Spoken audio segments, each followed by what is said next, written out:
Good evening all. We have some urgent breaking news from the Telegraph, which was published today at 8:37 p.m. It is imperative that this is shared as widely as possible so that people can read what is frankly quite unbelievable. It has turned out that the trans lobby group Mermaids helped the NHS plan treatment for children. The released documents show how closely the Tavistock Gender Clinic worked with campaigner Susie Green. A trans lobby group helped to draft NHS plans for treating children questioning their gender, the Telegraph can disclose. Susie Green, then chairman of the charity Mermaids, was part of a task group reviewing services at the Tavistock and Portman NHS Foundation Trans Clinic. The service specification, which outlines treatment for children, including details on how hormone blockers will now be considered for any children under 12. The relationship between Mermaids and senior NHS employees is laid bare for the first time in documents seen by the Telegraph. The Tavistock claimed that it did not have email or minutes of meetings with Miss Green, but after the information regulator threatened court action, it released more than 300 pages. They show that Miss Green had a direct line to Dr. Polly Carmichael, Tavistock's director, and demanded to be regarded as a professional so she could refer children for treatment when their GPs refused. Miss Green, who has no known formal medical training, held an advisory role on 2 of the studies that the clinic was involved in on the long-term effects of gender identity. The service specification, which is still available on the NHS England website, was due to be replaced in 2020 but was put on hold when the government ordered the independent cash review into the clinic. The Tavistock said, like many NHS services, GIDS works with a range of third sector patient support groups and charities that have different views about how the service can improve. Mermaid said its primary focus is to support the mental and physical well-being of trans and non-binary young people throughout the UK.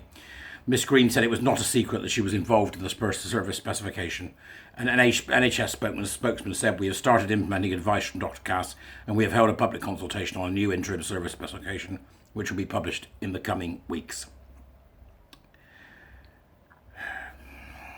They are the documents that the NHS Tavistock Gender Clinic claimed did not exist.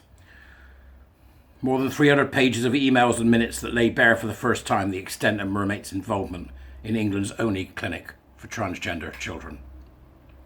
The controversial transgender charity has long been named by some whistleblowers as one of the reasons why the Tavistock lost its way, with claims that activists pressured staff to prescribe potentially life-altering drugs.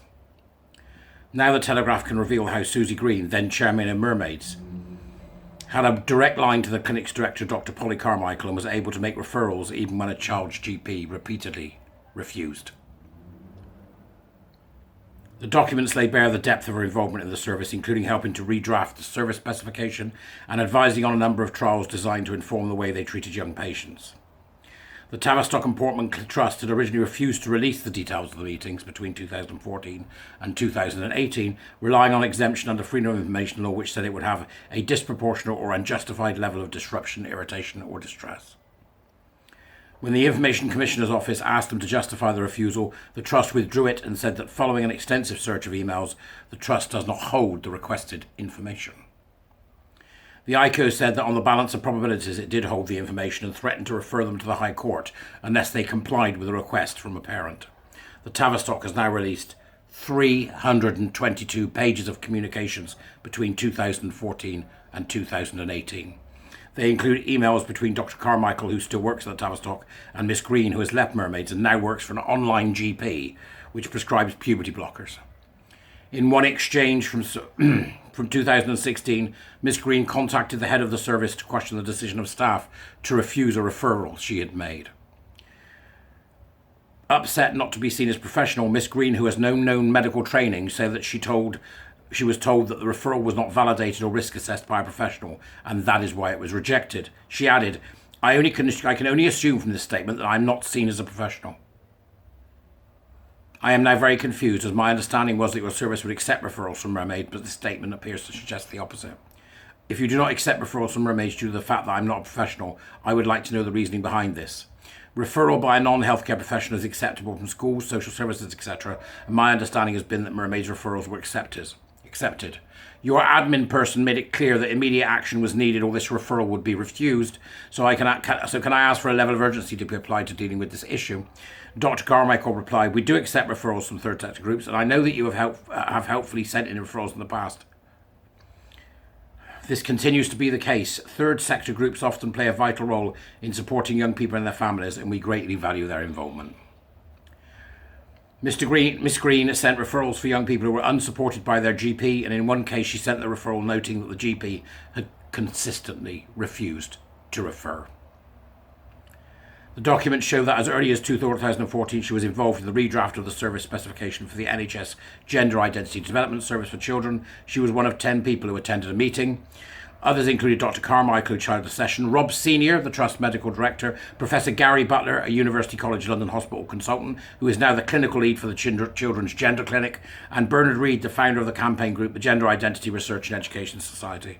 The minutes show that they agreed that they would act as a task and finish work group, and that the content of the discussions were expected to remain within the group. They noted the initial findings of research into the age for hypothalamic blocker treatment, which suggests that blockers could be prescribed from early puberty.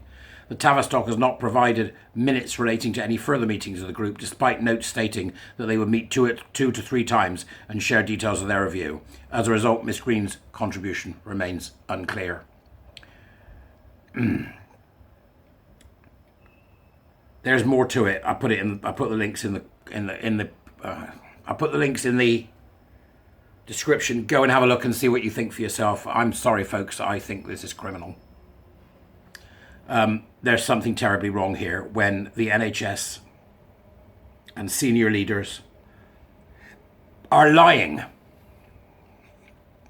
to public bodies who enforce the law.